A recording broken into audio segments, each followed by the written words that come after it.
Hello, everybody, and welcome into today's episode of the Top Cut Yu-Gi-Oh! Podcast. We have I don't know about a lot to talk about, but we have some exciting news to talk about, which we will get to at the end of the podcast. So, you got to stick around. I've got you hooked now.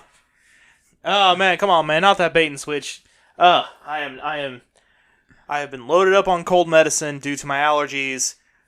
This is gonna be fun.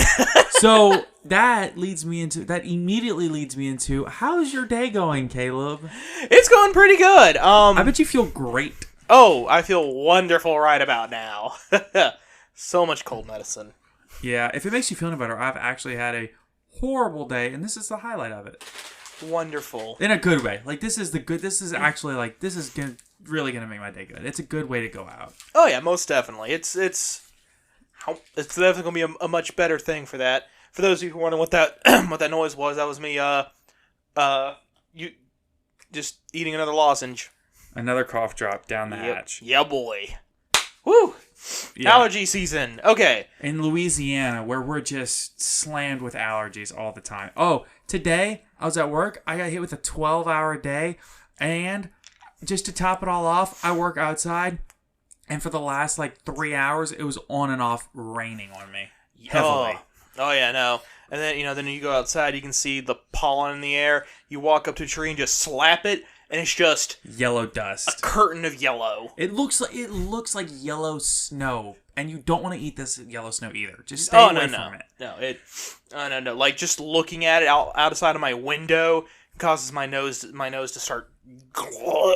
Dude, I used to not struggle with allergies at all, and then in the last 3 years, my allergies have gotten horrible. I don't know if I'm getting old or if I'm just if my body just gave up fighting it and they were like, okay, you're just gonna die for a couple of months every year at least. Little column A, little column B. Yeah, I don't know. The point is, it's incredibly upsetting to somebody that works outside all day. Absolutely. So, let's start with some real quick Yu-Gi-Oh! News. This is real quick. You got 3 more of the cards for Structure Deck R reprint. Artifact Lancia, Spirit Sculptor, Reasoning. I mean, okay. Oh, it's quick. It's whatever. Everybody knows what these cards do. If you don't, Google it. Yep. I think that's really all we got. As far as quick play, just real quick. Snappy, let's go. Yeah. We'll go ahead and get on into some of the bigger stuff now. We're going to spend a lot of today talking about the Dawn of Majesty reveals that are this week. Because that set's right around the corner. Right. So, the Dawn of Majesty has the reveals coming this week. So, we are recording this on Wednesday, and the reveals go all week. Yeah. But what we do know is this. We've already had the Despia reveals. And the Gizmek reveals. Right, and the Gizmeks. And tomorrow will be the free agents. Yeah, air quotes. Yeah, air quotes. The free agents is what they're calling just generically good cards that could fit into a whole lot of decks that they're not they're not archetype specific, they're more type specific or attribute specific. Like the kind of like Grand Soil and or Alpha the Master of Beasts kind of stuff. Yeah. Where 90% of the decks in the game can run it for one reason or another. Yeah, the interesting thing to me about these particular decks is that, or these particular cards that we're going to talk about, is that I lost my train of thought. Don't you just hate when that happens? It probably wouldn't have happened if I hadn't had the day that I've had, but... Fair enough. Okay, so let's start with the Gizmeks. We have all the translations. They're pretty much almost exactly word for word for what we talked about before. Except the names. We now have their actual official TCG names. Right. First off, we have Gizmek Inaba, the Hopping Hare of Hakuto, which is... Inaba rabbit, anybody? Yeah, it's a rabbit. That's level 1. For the level 2, we have Gizmek Naganaki, the Sunrise Signaler. He is a rooster. He's definitely a chicken. My favorite, Gizmek Tanagoku, the immobile intellect, and it's just a frog just sitting in the thinker position. Pensive. It is Wednesday, my dudes. It's not even like the thinker position. But His why? arm is all the way across. Well, Yeah. no, you're right. That's 100% the thinker position. You're Yeah, right. it is Wednesday, my dudes. But why is Wednesday, my dudes? Hey man, this cold medicine is good. Why is Wednesday, my dudes? Next up, we have Gizmek Archtype, the Hailbringer Hog. It's a hog. That's hail, as in the weather condition. Yeah, it is indeed in the snow. And then we have Sacred Scrolls of the Gizmek Legend, which is their field spell. Which their field spell is a secret. I tell you what, you read the 1 and the 3, I'll read the 2 and the 4. Yeah, sure. Okay, so Gizmek Inaba, the rabbit. Level 1 Wind Machine, 50 attack, 50 defense. Oh, and these are all different attributes and levels. Yes, and they all have the exact same attack and defense. Of course. When this card is normal summon, you can special summon a machine monster from your deck, whose attacks equals his own defense from your hand defense position. You can banish this card from your graveyard, then target a machine monster you control's attack equals his own defense. This turn, you cannot declare attacks except with that monster. Also, its attack and defense become the combined original attack of all machine monsters you currently control whose attacks are equal their own defense. You can only use this effect of Gizmek Inaba, the Hopping Hare of Hakuto, once per turn. It's interesting. So, one thing I noticed about all the Gizmek effects, which we'll get to in a second, is all of them, none of them say Gizmek. They say machine monsters whose attack equal their defense. Right. The first thing that comes to mind for me is is good old Cyber Valley. Yeah, absolutely. I did kind of glance through. The machines, there's very, very few who have equal attack and defense, and I think all of them have 0 attack and defense. Yeah, it's not a long list. It's a short list. Yeah. Of monsters that fill that that niche, but it is interesting to note, and that was the rabbit. Yeah. So the second one is Gizmek Naganaki, the Sunrise Signaler. This one will be an ultra rare. We know it's got the gold lettering. Oh, the rabbit's going to be like a common or a super. Right. So Naganaki, the Sunrise Signaler, the ultra rare, is a level 2 light machine effect monster with 950 attack and 950 defense. The artwork is the most majestic looking chicken you've ever seen in your entire life. I love the artwork here. I did not realize this was a chicken until Caleb informed me of it. It really does look like some kind of a dragon or something. It's crazy looking. But yeah, no, it's a mechanical rooster. Hence, Sunrise Signaler. Yeah, no. I see that now, but I'm just saying it doesn't look like a chicken. This is good. They did a good job with it. It's the only time I've ever looked at a chicken and gone, that looks majestic. So its effect is you contribute 1 machine monster whose attack equals its own defense. Special summon from your deck 1 machine monster whose attack equals its own defense with a lower level than the attributed monster. You can banish this card from your graveyard, add to your hand one of your banished face-down machine monsters whose attack equals its own defense. You can only use each effect of Gizmek Naganaki once per turn. So, isn't this the first card that's very specifically do something with a banished face-down monster? I mean, it's interesting. Yeah, it's interesting. So, theoretically, if you activate Gizmek Orochi and you banish 8 from your deck, special summon Gizmek Orochi, normal summon Naganaki, and then you can activate his effect to tribute Orochi and special summon a level 8 or lower from your deck. Or is it less than or equal to? Yeah. No, a level lower than the tribute monster. Yeah. So you can summon a level 7 or lower, any of the level 7 or lower Gizmeks, which is, 7/12 or 7/10 of them. Yep. Or are there 9 or 10? I think there's 10. Yeah, I think so. Now, So you get to summon, more than 2/3 of the entire archetype. And I don't know, it seems like a powerful searcher, especially with Gizmek Orochi being such an easy enabler. Something else you can absolutely do with this is that if you activate Pod Desires and banish Inaba, normal summon this dude, tribute it, you can get the rabbit out. Yeah. Just as a 2-card quick little dibby-diboo. Well, you can tribute this guy to special summon the rabbit from your deck, and then banish him from grave to special summon, or add one from your banish pile to your hand. Yeah. And then you trigger the rabbit to special summon one from the hand. Yeah, that would work. So this guy is actually, if you've already used either Desires or Orochi, this guy is like a 1-card kind of starter. Definitely. But you have to have already used Desires or something. Yeah. Anyway, next up we have Gizmek Tanaguku, the immobile intellect, aka Frog.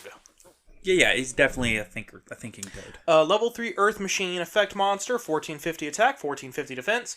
If this card is normal or special summoned, you can take one machine monster's attack equals its own defense from your deck and place it on top of your deck. You can banish this card from your graveyard, then target one machine monster in your graveyard whose attack equals its own defense, special summon defense position. You can only use each effect once per turn. And he is an ultra rare also. And he's also an ultra rare. So normal summon, stack your deck, Pot of Desires. Yeah. So that way you're guaranteed to banish a specific one, blah, blah, blah, blah. There's a lot of things you can do with that.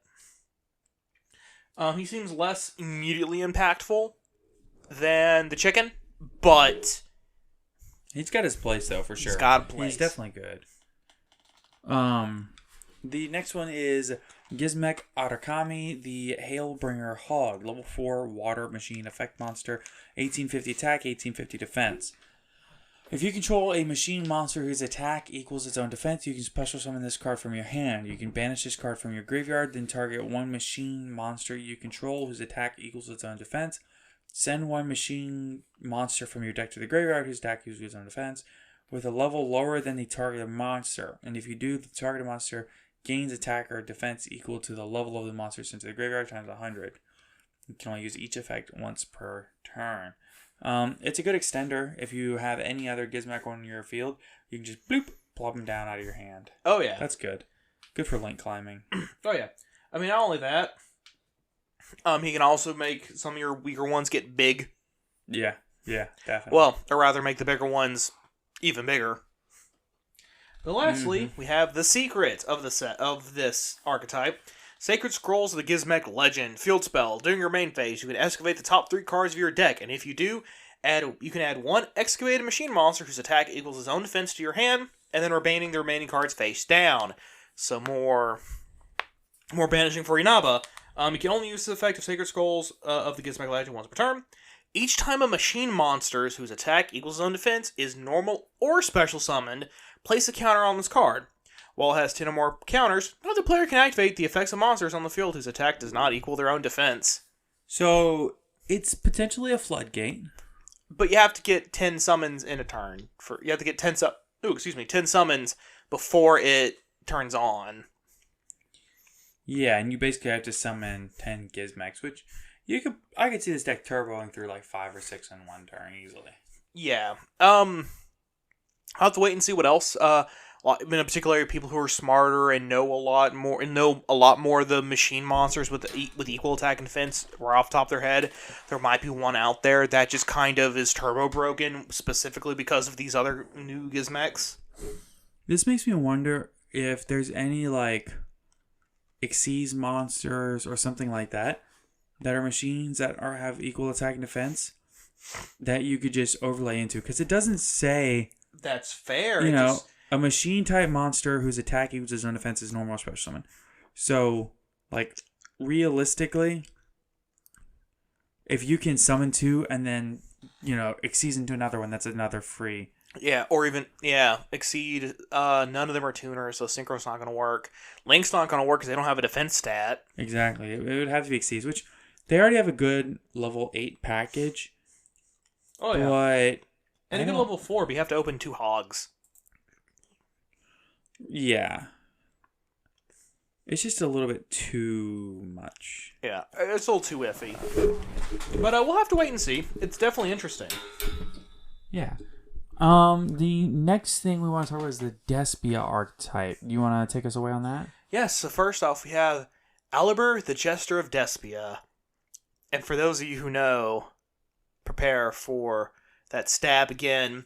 Level 4 Dark Fairy effect monster, 1800 attack, 0 defense. If this card is normal or special summon, you can add a Despia Speller Trap card from deck to hand. If a face-up fusion monster you control is destroyed by battle or leaves the field because of an opponent's card effect, while this card is in your graveyard, you can target an effect monster your opponent controls, special summon this card, and if you do, negate the target monster's effects until the end of this turn. You can only use one Alibert the Jester of Despia effect, and only once that turn. Keep in mind that this card has a translation error. In the OCG, its original effect read, if this card is normal or special summon, in the OCG, its effect read, if this card is normal or special summon, you can add one branded Speller Trap card from deck to hand. Now that it says, when Despia Speller Trap card, congratulations, it can now only search their field spell. That is horrible. So that is terrible. So in the OCG, it can search the field spell because the field spell is called Despia Theater of the Branded. And it can search Branded in White, Branded in Black, Branded Scream, anything with branded it can search. For here, it can only search the theater. That is unfortunate. And then I'm just going to go ahead and skip down to the other one whose effect was mistranslated. Let's see. Dramaturge of Despia, level 8 Dark Fairy effect monster, 3000 attack, 1500 defense. If a fusion, synchro, exceed, or link monster is special summoned, except at the damage step, you can target one effect monster on the field and negate its effects at the end of this turn. If this card is in your hand or field, is used as fusion material, and sent to the graveyard or banished, you can special summon this card. You can only use each effective Dramaturge of Despia once per turn. It's not as bad. The TCG says, if this card in your hand or field is used as fusion material. In the OCG, it states, if this card in the hand or field is used as fusion material for a fusion summon. Those three extra words mean two major situations. The first is that it wouldn't go off if, say, your opponent mind controls your copy and fuses away in a mirror match. It's supposed to. The second is that it would go off if used for contact fusion, i.e. Elemental Hero Neos or some such similar fusion, which it's not supposed to. Huh. What difference for a fusion summon makes? Am I right? For real, for real. Yep. So moving on past the two erroneous things, which are disappointing, we have the level 8 Light Fiend Fusion Effect monster, Despian Corantus, which is like Fleur-de-Lis's armor but corrupted. Right. The level 8 it being the corrupted Maximus, and the level 4 being like a corrupted shadow version of Albaz. This one, like I said, being the armor of Fleur-de-Lis, 2500 attack and defense. Materials, a Despia monster, plus a light or dark monster. Super Poly, anyone? During the main phase quick effect, you can change the attack of all monsters currently on the field to 0 until the end of this turn, except level 8 or higher fusion monsters. Guess who's a level 8 or higher fusion monster? If this face-up card in its owner's control leaves the field because of an opponent's card effect, you can add to your hand or special summon a Fallen of Albaz or Despia monster from your deck. You can only use each effect once per turn. It floats. It floats into another Despia or Fallen of Albaz to then Super Poly, because that's what Fallen Albaz is, and then just a Super Poly with legs. Pretty much. Let's see. Next, for whatever reason, they released this as part of the Despia Archtype for some reason, even though it's not a Despia card. Protecting Spirit, Logath. This is not Fleur-de-Lis. That is important. We do have Fleur-de-Lis later. That's why this is important. This is not Fleur-de-Lis. Right. Level 7 Light Fairy Effect monster, 2400 attack, 2100 defense. If this card is destroyed by battle or card effect, you can target one monster on the field. It cannot be destroyed by battle this turn. You can only use each of the following effects of Protecting Spirit Logath once per turn. If an effect of a fairy monster you control is activated, except during this damage step, you can special summon this card from your hand. You can target one face-up card your opponent controls and one attack position monster you control. Banish the opponent's card, and if you do, change your monster to defense position. She's pretty good. I can kind of see because all the main deck Despias are all fairies. Yeah, it could also be splashed in other fairy decks. Absolutely, any fairy deck, as far as I know. It's just kind of like an extender. Yep. Next up is the field spell, Despia, Theater of the Branded. The only card searchable right now by Albert. During your main phase, you can fusion summon 1 level 8 or higher fusion monster from your extra deck, using monsters from your hand or field as fusion material. So basically, it's polymerization, but you have to do level 8 or higher. Right. As a field spell, which is pretty decent. Especially since it's searchable. By both Albert and Terraforming. Yeah, it's actually searchable. Yeah. If a face-up non-fusion fairy monster you control leaves the field by an opponent's card effect, or is destroyed by a battle, target 1 level 8 or higher fusion monster in your graveyard. Special summon it. You can only use each effect of Despia at the end of the branded once per turn.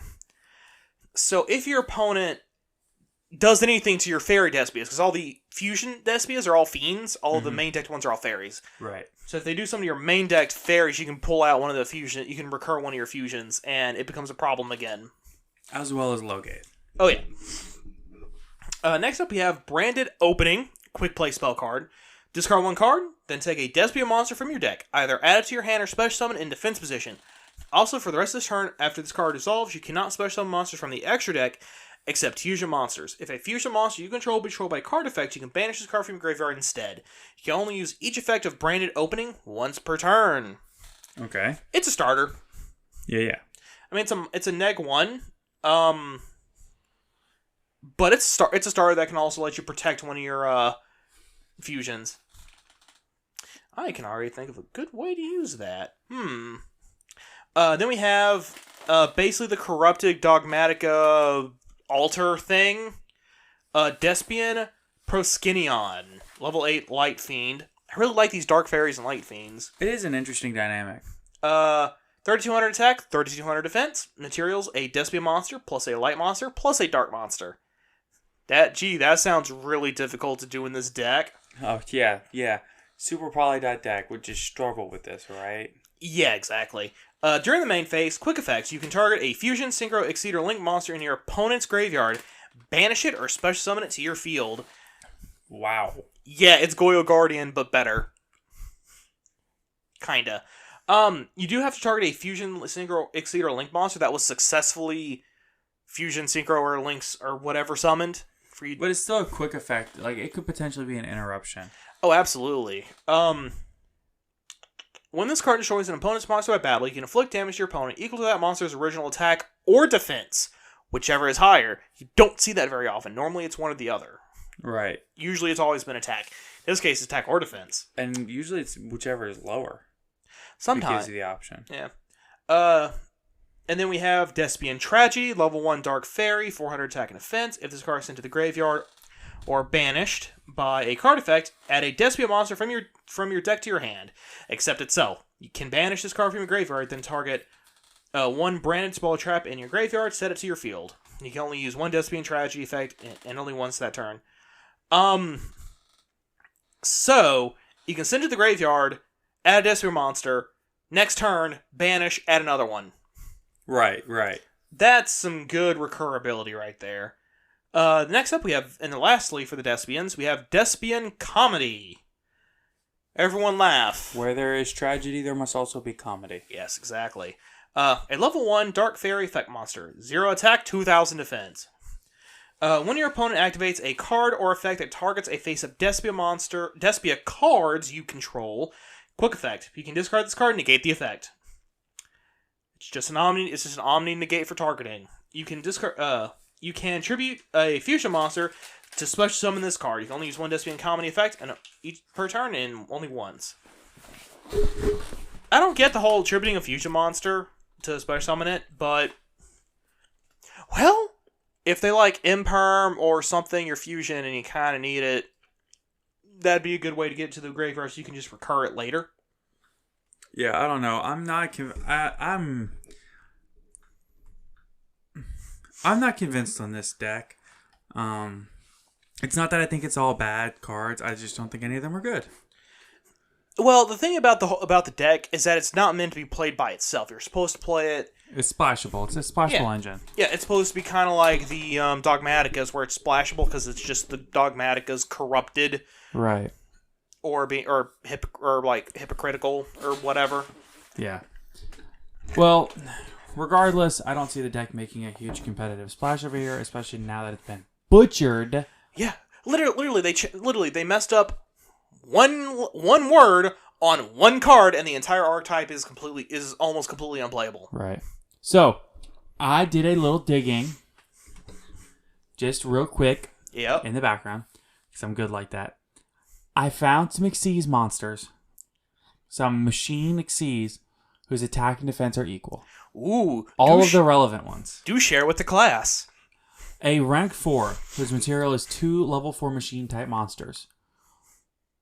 With heavy armored train Iron Wolf, 2200 attack, 2200 defense. And just hear me out here. Listen to this. Listen to the effect. Once per turn, you can detach one Xyz material from this card, then target one machine type monster you control. This turn, it can attack your opponent directly. Also, other monsters cannot attack. If this card in your possession is destroyed by opponent's card and sent to your graveyard, you can target a level 4 machine type monster added from your deck to your hand. Okay, that will let you recur the boar a whole bunch. Okay. But the more important thing is, the attached material, he's 2200 attack, he can attack directly. Yeah. And... yeah, that could definitely be used for a surprise OTK, especially your opponent's got a bunch of big monsters. And it's only one card, and then your other machines can't attack. It makes a control thing. Fair. Well, it lets you get a quick damage in. Yeah, or even possibly finish the game if they have less than 2200. That way, main phase 2, you can make a Zeus, which is 3k, 3k. Holy crap, you're right! And he's a machine, too! Yeah. Yeah, so Zeus is a light machine. He's 3k, 3k. It's a free summon. And then, this is where it gets really funny.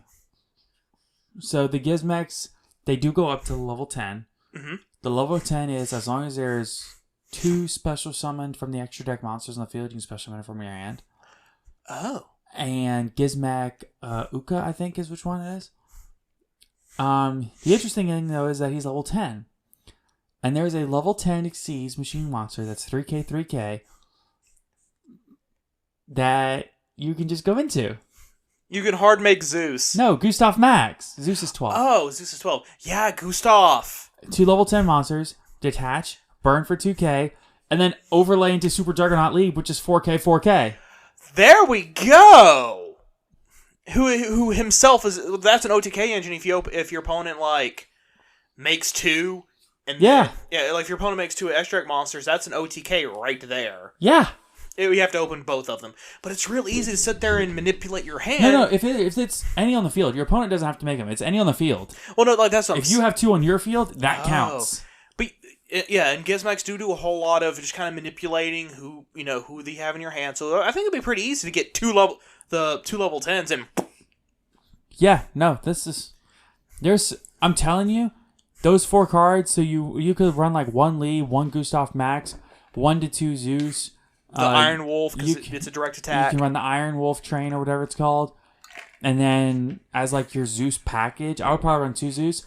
And then you can run, the Dragoobleon with the number 100 Numeron Dragon as, a level 8 package. Yeah. Like they do in Grand Maju. Yeah, that's just a 9k blowout by itself. Oh yeah, but something else you can absolutely do just for hilarity's sake, because nothing stipulates you specifically have. There's nothing in the deck that says you're locked into only special summoning machines with. Correct. Yeah, it's just that you only get the benefits if they are. Something else you can absolutely do is make the Iron Wolf attack direct, main phase 2, Vesp, Dragoon, into Zeus for a 4-stack Zeus. If you wouldn't even need to do that. You could just go Vespinato. Yes, because you. No, you have to detach one. You're right. Yeah. Because you have to detach one. It'd be so you have the 1 boar left on top of the Iron Wolf, then Vesp, Dragoon, Zeus. And this deck does not use this. Gizmeks do not use their extra deck, so you have plenty of space to sit there and mess with whatever you want. Including, usable monsters. But the issue with Drill Driver Espinado is that you can't use it as material for an Xyz summon the turn it was summoned. Oh. So it's got to be the top. You can't go Drill Driver and then Guy Dragoon. Dang, I didn't know that. Yeah, so... But, man, if only Drill Driver had the right stats, because Vespinato's a machine. Oh, yeah. But it's 25-21, so... Dang. Oh well. Yeah, but the crazy thing is that this deck does not lock you out of anything. Nope. You only get all your benefits if the machine monster has equal attack and defense. Mm-hmm. Actually, because of Inaba, I could totally see like normal summon Inaba, effect special summon Cyber Valley, effect of Cyber Valley, draw a card. I mean, realistically... Wait. I think that this deck is going to struggle from nobody quite knowing the ratios and how to build this deck. And people are not going to... people are not going to agree on what the goal of this deck should be. Because there's so many different Gizmek cards that do so many different things. To bring all of that together into one playable archetype is kind of rough. Well, it's hard to get everybody on the same page to get a whole community on the same page to make everything work together. But that's fair. I just think it'll take time. Once you get the right people on it, where the right people start playing with the cards and putting it together on DB to see what it looks like, and you get the right ratios, somewhere in the neighborhood of 18 to 25 monster, probably 22 to 25 monsters, and some spells to make it kind of turbo-y. Because realistically, I don't think it's like a slower control deck. But once you figure out your ratios, I really think that there's something here. Oh yeah, no. Then of course, it'll also depend upon what other machine support, particularly machine monsters with equal attack and defense there are in the game. Because like I said, the only one I could think of was Cyber Valley. Right. And then when I looked it up, there was actually a tuner with 0 attack and defense. Interesting. So maybe, possibly, but it was level 2. But that would get you a Martial Metal Marcher. Possibly, yeah. We are not the people to be theory crafting. Oh, Despot 001, 500 attack, 500 defense tuner. Ooh, so okay. And that would enable Halki Fibrax or Auroradon combos. Yep. Oh yeah. Then of course you can also have just all your synchros. Broken. From what level is the Despot again? Level 001. So level 1. Yeah. So that could get you level 2, 3, 4, 5, 6, 7, and 8. And it's Halki Fibrax or Auroradon combos. Yeah, exactly. But I'm just talking about, not even going that. That also lets you hit just about any synchro. Dude, here's the thing. This deck does not lock you out of anything either. I know. That's the wild part. Yeah, that's the part that I find kind of disgusting. But hey, this is insane. Like of the two archetypes, I think the Gizmek stuff has the highest potential. I mean, just at the quickest of glances. Allied Justice Cycle Reader is searchable in the deck. It is. It is 1000 machine.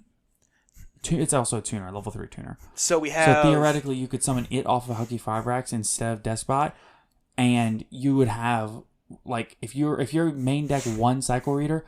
Thing is, you'll never need to main deck multiples if you run just one as a hand trap, and you can use it as a tuner, and then it gives you versatility between the Despot 001 for level 1 tuner plays and the Cycle Reader for level 3 tuner plays if you're running it all off Hulk. And then the more with the equal attack that you summon, the closer you get on your map to floodgating your opponent, essentially. Yeah. Unless they themselves are also playing Gizmek. Yeah, this, I'm telling you, once somebody figures out how to break the deck will be broken. It's going to be ridiculous. Yeah. That's about it for the two new archetypes. There is another archetype that they're being very hush-hush about. We only know one card of the entire archetype, and it is Beetron Scout Buggy. Yeah, Beetron Scout Buggy. The new archetype is called Beetrons. The thing is, if you base the entire archetype based off of Beetron Scout Buggy, it's going to have some problems as an archetype, I think. Yeah. Because what Beetron Scout Buggy does is that on normal or special summon, you special summon another copy of Beetron Scout Buggy. It can only special summon another copy of itself once per turn, which is good. Don't get me wrong, it's good. It's not bad, because that's an immediately rank 3 exceed. You could go into Levier, Giga Brilliant. I'm telling you, dude, they are releasing this as insect support for the Insector. I'm telling you. Now, it's an Insector thing. Now here's the thing. This can easily be broken. If any of the other beat trooper dudes say special summon one from the deck, normal summon, special, special. That's a rank 3 with one normal summon. Or rank 3, a link 3 with one normal summon. There's a lot of potential, but if all of them have effects similar to Scout Buggy, it's not gonna be that great. Right, right. But that's a big but, and I cannot lie about it. Cold medicine, man. Well, so because the issue is that we only have the Scout Buggy to go off of for the rest of the entire archetype, and it only searches for itself. Right. One of the other big things before we talk about the last big theme that we're getting, the other big thing that we wanted to let you know is we do have one of these Starlights confirmed. We have Stardust Dragon confirmed as a Starlight rare. Who would have guessed? Who would have guessed? After Black Rose, we get Stardust. Either they're gonna do all the Signer Dragons. Well, because they did Trish, and then they did Black Rose, and now they're doing Stardust. Either we're gonna get all the Signer Dragons, or they're gonna do like a bunch of plain Synchro cards. Well, you also got to remember that Black Rose Dragon Collector Rare came out in a set with a bunch of Rose Dragon support. Stardust Dragon's coming out in a set with a bunch of Stardust Dragon support. And realistically, there's like a whole Stardust Archetype coming. Not until January now, but yeah, you know. Exactly. So that's about it for all the new archetypes. Tomorrow, as of recording, because we're recording Wednesday evening and Wednesday night, is when they're going to talk about the free agents. Well, we took the liberty of scouring through all the Japanese cards and finding the free agents that they showed pictures of. So they showed pictures of 6 different free agent cards. And what we did was we went into the wiki and the fandom wiki. Right. Went to the Japanese one and clicked on all the different cards until we matched up the pictures. So, this is what we found. I'll do the first one. The first one that I'm going to talk about is Syncro Overtake. This is a normal spell card. Okay, just so you know, all the text we're giving you is the OCG text as of right now. We do not have the official TCG text as of recording, but if you want that, it will have already been out. For about episode airs Friday, it will have come out Thursday, so it'll be available on YouTube's. But this is the OCG text for these cards, and it should be really close. Reveal one Synchro monster in your extra deck and add to your hand or special summon one of these Synchro materials whose name is specifically listed on that card from your deck or graveyard. You can only activate one Synchro Overtake per turn. You cannot special summon monsters from the extra deck the turn you activate this card, except Synchro monsters. I mean, that's good. Oh yeah. Granted, all the synchron monsters who have a synchro monster who they're, demand you use it as the tuner are all kind of bad. For now, it's all going to be this is going to be like a mandatory card if you run the Flare deck. Oh, absolutely, because Flare Synchron. Right. Because it doesn't say anything that you have to synchro into it. You can literally run the Chevalier de Fleur and reveal it just to add the Flare Synchron. Right, yeah. I mean, realistically, you can run whatever you want in your extra deck, and then if you run this, then it's just a free search. Basically, like, add this exact tuner to your hand every time. So yeah. And, like, some of the cards that required Synchrons back in the day were, not bad cards, but, like, it was just tragic that you had to use, like, a Synchron specifically. I want to say there was Junk Archer and Junk Destroyer. Yeah, like the only one that ever saw any use, as far as I know, was Junk Warrior. Yeah, and I mean, even then, that was like a desperation mode thing when Synchros first came out, before they even formalized. Junk Doppel was a thing. Yeah, but you didn't even use the Junk Warrior cards. You used Quick Draw Synchron in that deck. Yes, but you could. You still ran the Junk Synchron. Because then you could go... Well, you still run the Junk Synchron just for the normal summon Junk Warrior effect, special summon Doppel Warrior, Junk Synchron. Or Junk Warrior, and then Junk Warrior get an extra 1600 attack, which at the time was... Which would make him 39, which at the time was beefy. Yeah. I mean, don't get me wrong, it wasn't bad. It was just like... It also felt like there were other things that by the time they came out were kind of just like... Nobody was running the Quick Draw Synchron package anymore. But there were other Synchron cards. I don't know. It makes some certain Synchro decks more playable. Absolutely. Particularly if you're doing like a Yusei anime deck. It makes it kind of playable. Right. Okay, next up we have an Exceed monster called Chronomaly Vimana. I'm saying it with an accent because that's how it's... Yeah, it's how it's supposed to be pronounced. So, I think. That's how I've always heard it is Vimana. So it's 2 level 5, a generic 2 level 5 monsters. Once per turn, quick effect, you can target one face-up monster on the field and one Chronomaly monster or Exceed monster in your graveyard. The first target gains attack equal to half the second target's until the end of this turn. Then attach the second target to this card as material. Once per turn, when your opponent activates a monster effect, quick effect, attached to negate. I mean... He's an omni-negate. Well, he's a monster effect negate that can refuel his own effect once per turn. I mean, that's pretty good, right? Oh, yeah. Granted, you're supposed to either target a Chronomaly monster or an Exceed monster in your graveyard. So he's best used in Exceed spam decks. We're going to have a lot of Exceeds in your graveyard, and then you can hard make rank 5. The only deck I know that can do that is Chronomaly. It is. There's probably another rank 5 deck somewhere that can do it. It is technically a free agent, but you're definitely going to want to run this in a Chronomaly deck because it is a Chronomaly card. Right. All right, so the next card that we want to talk about is going to be, let's see, let's talk about Retort Fusion.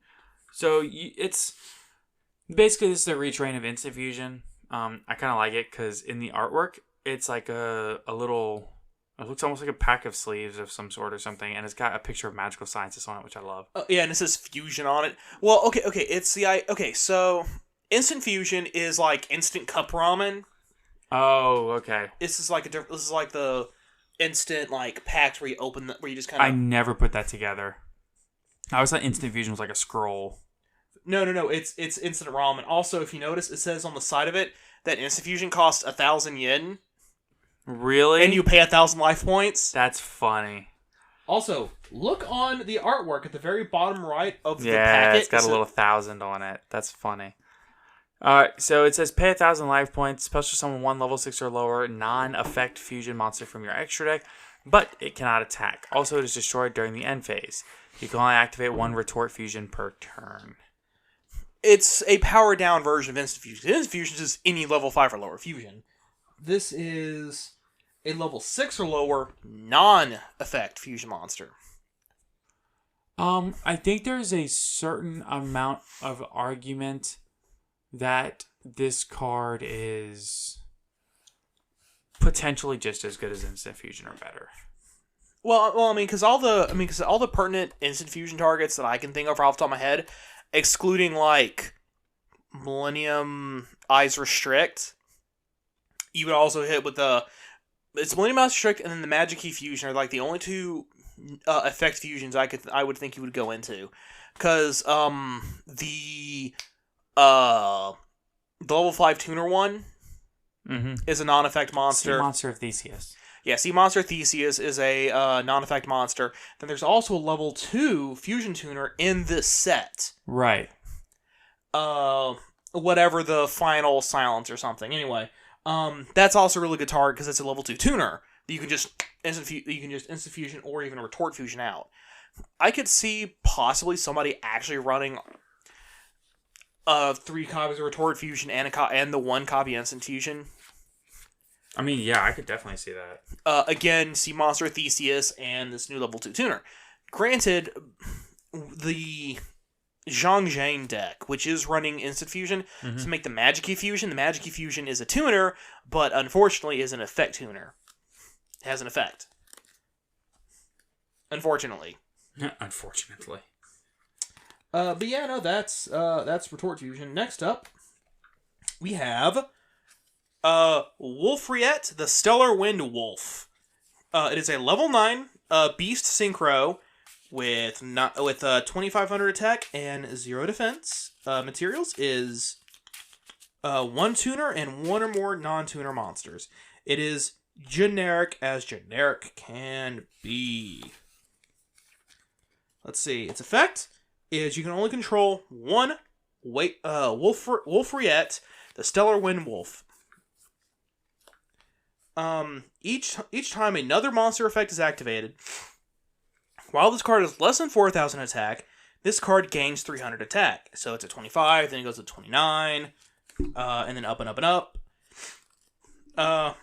Once per turn, if this card's attack is 4,000 or more, you can shuffle this card and all monsters your opponent controls into the deck. Broken. Now, one thing I notice is that it says when this card's attack. It doesn't state how it has the increased attack. So if you could somehow increase its attack by, I don't know, Megamorph, just as an example, above 4,000, you can then immediately pop off its effect. I never thought about that. That's true. Yeah, it doesn't say but if its attack is 4,000 or more because of its own effect. It's just if its attack is 4,000 or more. What is that card? What is that card? Double or Nothing. Oh, yeah. Oh, you could make it, if you have this guy on the field in Utopia, attack with Utopia, effect and negate its own attack, Double or Nothing on it. You can't negate no Utopia's attack with... Can you negate Utopia's attack? Yes, okay. The Utopia double or Nothing combo is you make Utopia double, effect Utopia double, search for Double or Nothing, overlay Utopia, attack with Utopia, effect Utopia, negate its own attack, a Double or Nothing, attack direct. Dude, I just learned something new today. I never even realized that you could negate Utopia's attack with its own effect. With his own effect. And then activate Double or Nothing. Wow, you can use Utopia's effect to negate his own attack. Wow. Yes. I never knew. See, this is why we do this, man. You'll always learn something new here. The only reason why I know that that's a thing is because I was for a while I was running a long time ago now. I was actually running ABCs and I had a bunch of extra deck space, so I threw in Utopia and Utopia double. Right. I remember that. Okay, cool. Yeah, that's how that works. Anyway, like said, he's really cool. He's a really good card.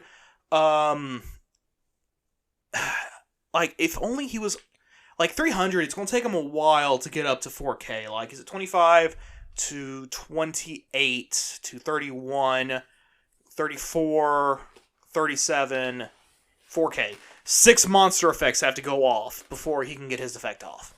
So, just to jump to the next one, we have Antagonistic Intelligence ME-PSY-YA, or Messiah, as we're going to call him. It is a light monster, Cyber's Pendulum monster. It's level 8. His pendulum scale is 0. 2,500 attack, 3,000 defense. Real quick before I say its effect.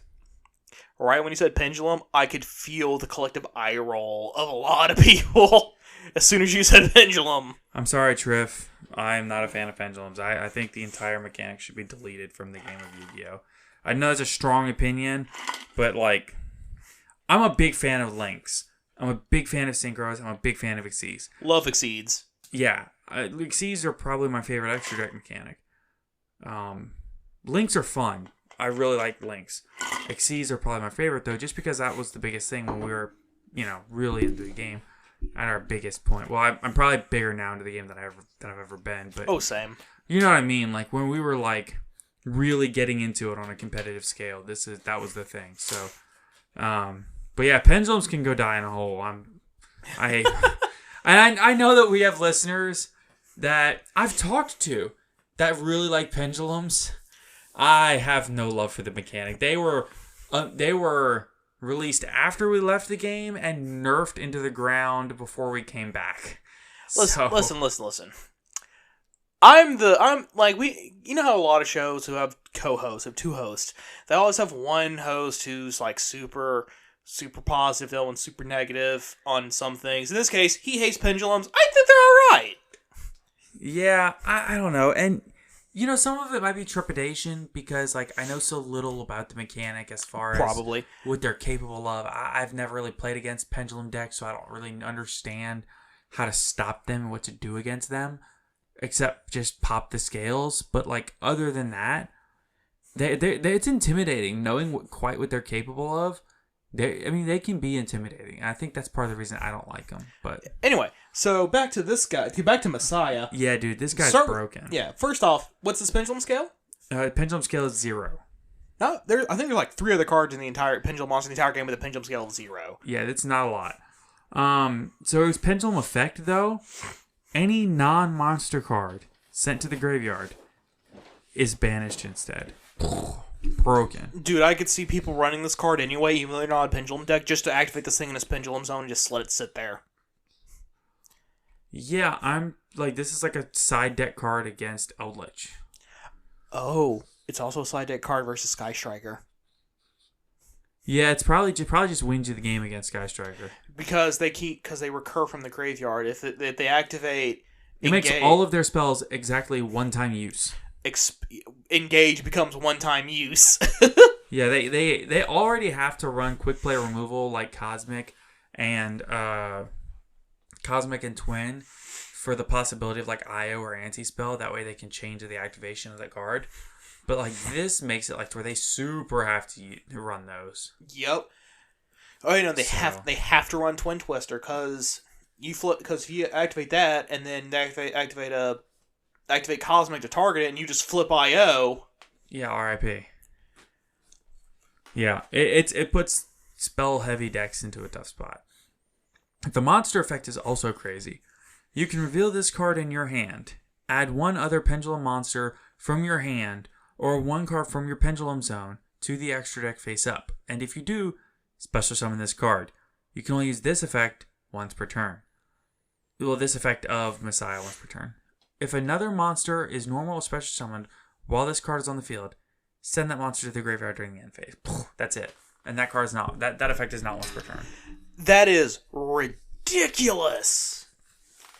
Even on that's just a ridiculous effect. This card by itself is going to put pendulums back on the map. Oh, dude, this card single-handedly just breaks pendulums. There's no way that this card is not a secret rare, possibly Starlight rare. It's that good. Listen, it's an ultra secret, ultimate, holographic rare, prismatic secret, ultra, and a prismatic secret over in the OCG. It is going to be a secret here, possibly even a collector rare. Well, it definitely won't be a collector's rare. Right, it'd be Starlight. Right. I get the two mixed up all the time. I apologize. It's probably going to be one of the Starlight rares for this set. Yeah, listen, needless to say, this card is insane. Oh my god. So speaking of insane cards, here's another insane card. So first off, this is, in fact, Ecclesia outside of her... not Ecclesia, it's Fleur-de-Lis outside of her armor. Sword Master of the Illusory Iris. Level 8 light spellcaster with 2500 attack and 2500 defense. This is why we know that Locate isn't Fleur-de-Lis out of her armor. It's because this is her. Hold on, I'm sorry, not to cut you off.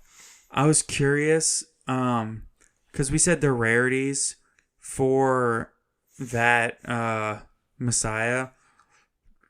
The rarities are ultra rare, ultimate rare, secret rare, prismatic rare, and holographic rare in the OCG. Do you know what holographic rare is? No. It's their version of ghost rare. Oh, Jesus. That's how important this card is to them. That's how big of a deal this card is over there. Yeah. Anyway. It's their ghost for this set. Yeah. Anyway. Her effect. During the main phase, if a monster whose effects are negated is on the field, quick effect, special summon this card from your hand. Just punish your opponent for negating your monster. Yep, and then it does more.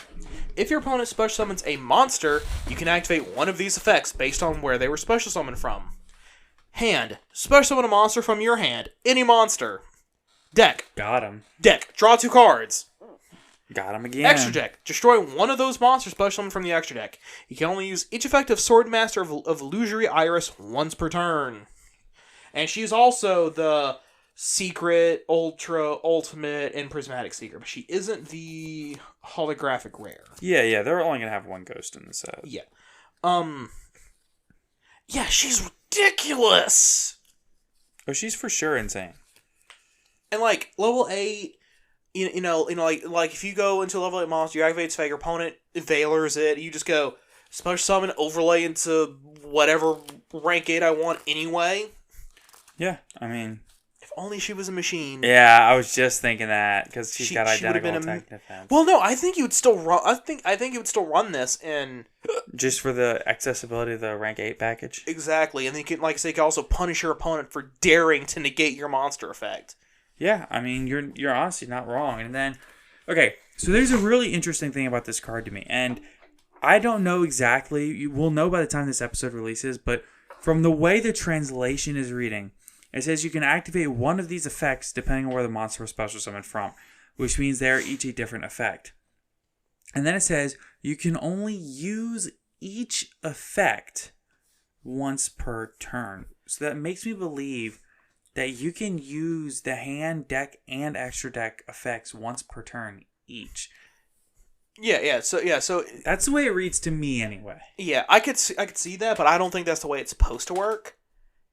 But if they translate it exactly like that, word for word, there is an argument to be made that is how that is supposed to work. Well, okay, so I said the same thing. If you look at a card like Triple Tactics Talent, it says, if an opponent activated a monster effect during your main phase this turn, activate one of these effects, : and it's 1, 2, 3. It's each a different effect. Activate one of the effects. And then rather than say you can only use each effect once per turn, it says you can only activate Triple Tactics Talent once per turn. Well, yeah, but you also have to keep in mind that she also has an effect to special summon herself.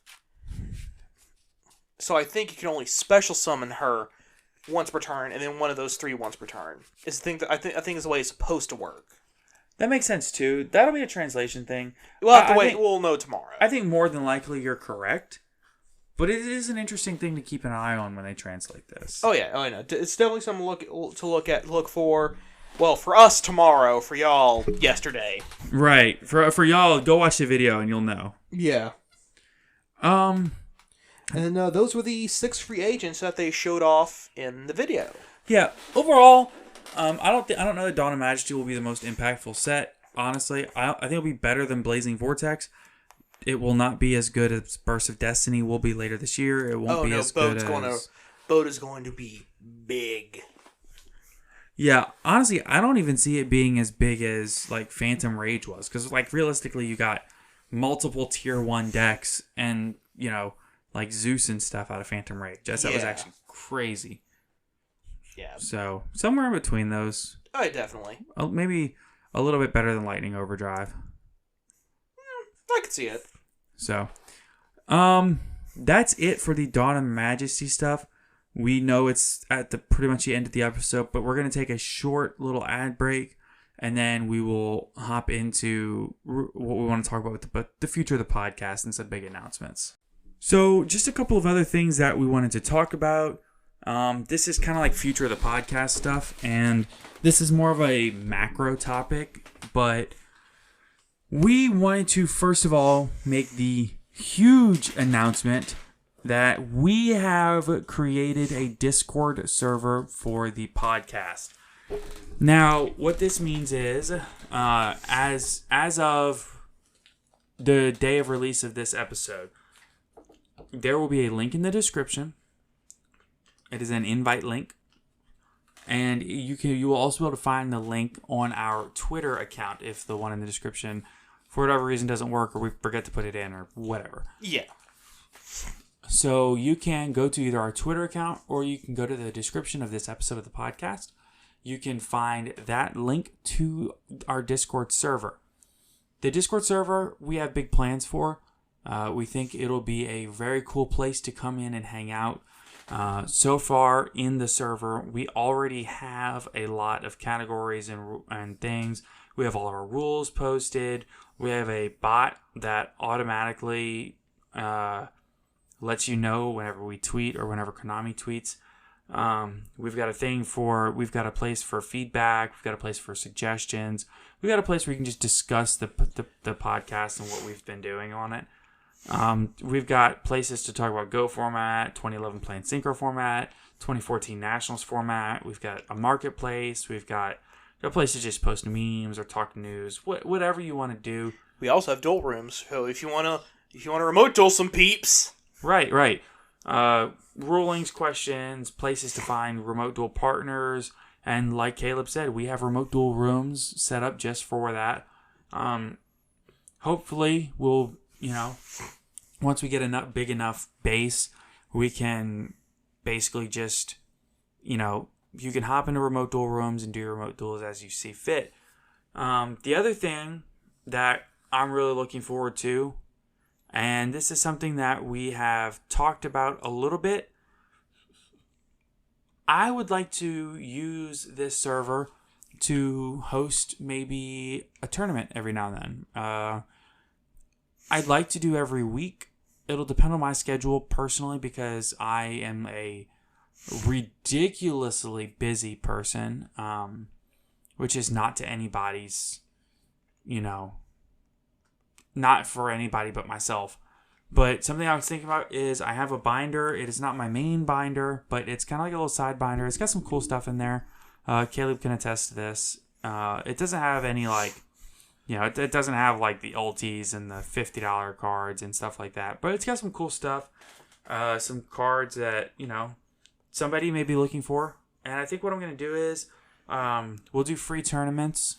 And whoever wins a tournament, pick a card out of my binder, give me your address, and I'll mail it to you. Oh, yeah. So just small rewards for coming and participating and being awesome members of the community. Oh, yeah. We're still figuring all that out. We'll get back to you on that whenever we get it all sorted out and all that. Yeah, but it is coming. Right. The biggest thing that we need from you as a community is we need you to come in and join. Come hang out with us. Me and Caleb will be pretty much always available. I work a lot, but even when I'm at work, I've got my phone on me. I have Discord on my phone. I have my notifications turned on. So you always have a way to reach out to me. Caleb always has his Discord handy. You can always reach out to Caleb. We're here to help, and we're here to interact with the community.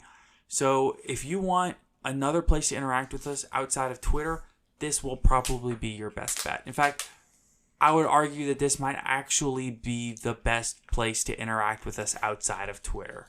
Not before Twitter even. This will be the most direct line of communication you have with us. This is the most direct place that you can give your feedback and give your suggestions and things like that on the podcast. That way we can gear this podcast toward you guys, the listeners. Because at the end of the day, without you, we don't have a podcast. Right. This you guys are everything to us.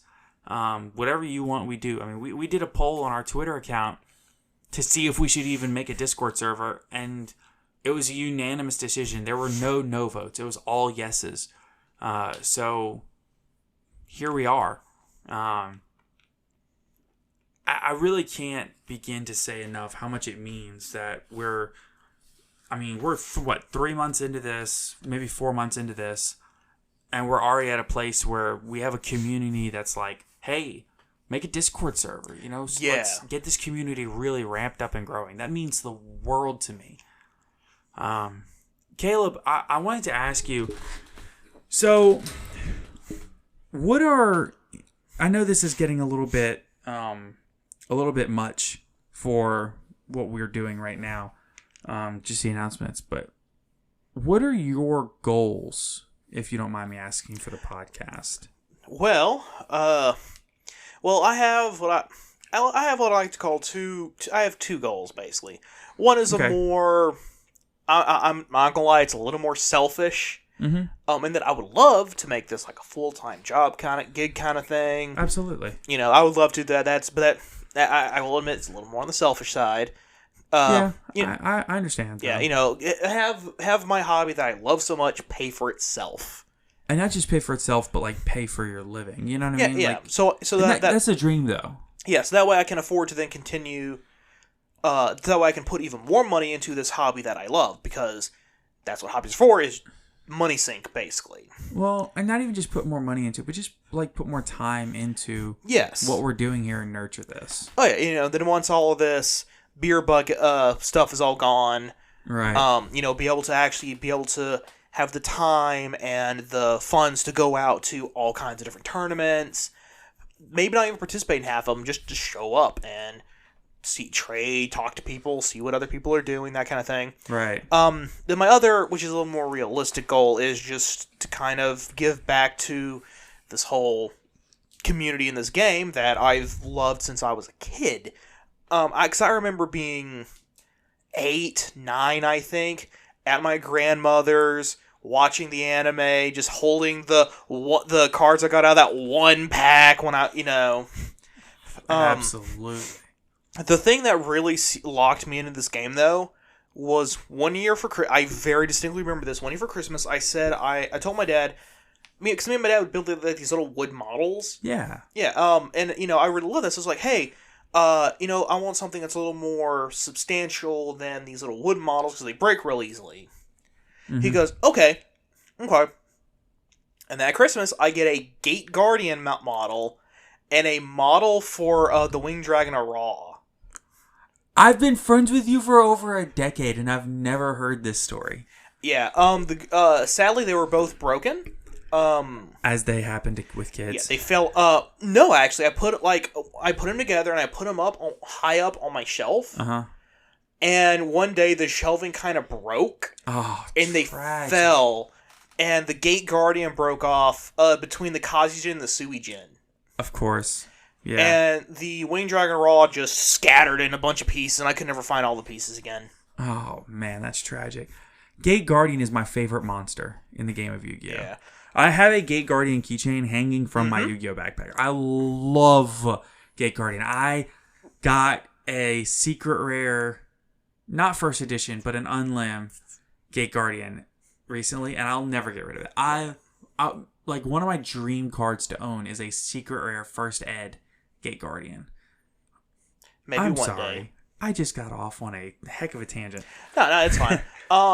But that's what finally got me into this whole. This is the game that I want to, when I have my own money, be able to actually put into. And then I was finally able to actually build my own deck, just from buying packs. It was really bad. The biggest monster I owned was Dark Roller Hot S. I remember. Yeah. Yeah. Good times. Yep. And then and at one point I did have a Yugi deck with Alpha, Beta, and Gamma. Of course. Didn't have Valkyrion. Well, I think he was a video game promo. At the time, yeah. Let's see, and then the first structure deck I got was the Vampire Genesis structure deck. Okay, I remember that one. I remember getting smacked by kids that had that. Yeah, but like I was dealing with just like straight up rando cards. And anyway, but like I said, I was hooked back during the DM era. Right. So for you, this is really like your goal here is like connect with the podcast on like just connect with the game on a more like deeper level. Yeah, exactly. Because then I can also get better at this game that that I've loved since I was a kid. Yeah, because Lord knows you need to get good, scrub. Yes, I do. Because like, I think a small part of me wants to be that guy that kid me would have looked up to. I respect that. Just... Yeah, absolutely. I respect that a lot. Those are my two goals. My goals are... I'm not gonna lie, there's that selfish goal there too of... I would like to get the podcast generating revenue and to a place where it makes like a good steady like alternate side hustle kind of thing where basically I want to be able to like travel to events and everything and have the podcast pay for that. Like if I want to go to YCSs, and if I want to go to nationals and stuff, I want I would like long term for the podcast to be able to cover those expenses. But I mean, like you said, it's a selfish goal, and I'm not gonna lie, there's that motivation is there. But I think the thing that really motivates me here is I love meeting people and talking to people. It's something that I've loved since forever. I love talking to people. My wife tells me I've never met a stranger. And what's funny is I have a 4-year-old son who's the same way. He acts like he's never met a stranger. Every person he meets, he can carry on a full conversation with. And I'm the same way. It's one of the reasons I love my job so much is because although I do work hard and I get big heavy days and it's not always fun, I do get to meet people every day. I get to talk to people every day, and I get to try to help people a lot. And so for me, this podcast is a great, great, great way to connect to people that have a mutual interest in this crazy card game that we just, for some reason, love. I like that the podcast keeps me on my toes competitively. I like that the podcast gives me a way to learn. Realistically, I think I'm better at the game now than I've ever been. And I think I have the podcast to thank for that because of the amount of research that we have to do and the amount of looking into things that we have to do and the amount of learning that we have to do to, know what the hell we're talking about. But I think that would be my main goal, would be to just meet as many people as possible. And I want everybody to feel like they can walk right up to me at an event and say, "Hey, you're Sonny from the Top Cut podcast, right?" I go, "Yeah, I am. Let's get a selfie. Let's get a picture." I want everybody to see me and go, "Hey, that's Sonny from the Top Cut podcast. We love your podcast. We love the content you put out." I don't know what it is. I want to be everybody's friend. And I have for a long time. And I know it's not realistic to think that like every single person's going to love us and want to be our friend. But like, I've just always had that desire to just be friendly. And I don't know. I think that this Discord community is a great, great, great way for that to happen. It's a great way for us to meet people and build a great community of people around something that we love. So that's my reasoning. That's my goal here. That's my real goal, is just to be everybody's friend. Heck yeah, brother. There's something to be said about that. Mm-hmm. I have no idea why I said it like that. It's cold medicine, man. Yeah, I don't know. It's something that I enjoy. It's something that I love. So, well, I think that we've been rambling long enough now. What do you think, Caleb? Yeah. I think it's been a good time. Yeah. This podcast went quite a bit longer than we anticipated, but that's fine. We were gonna knock out a quick little episode and it ended up being over almost an hour and a quarter. So it is what it is.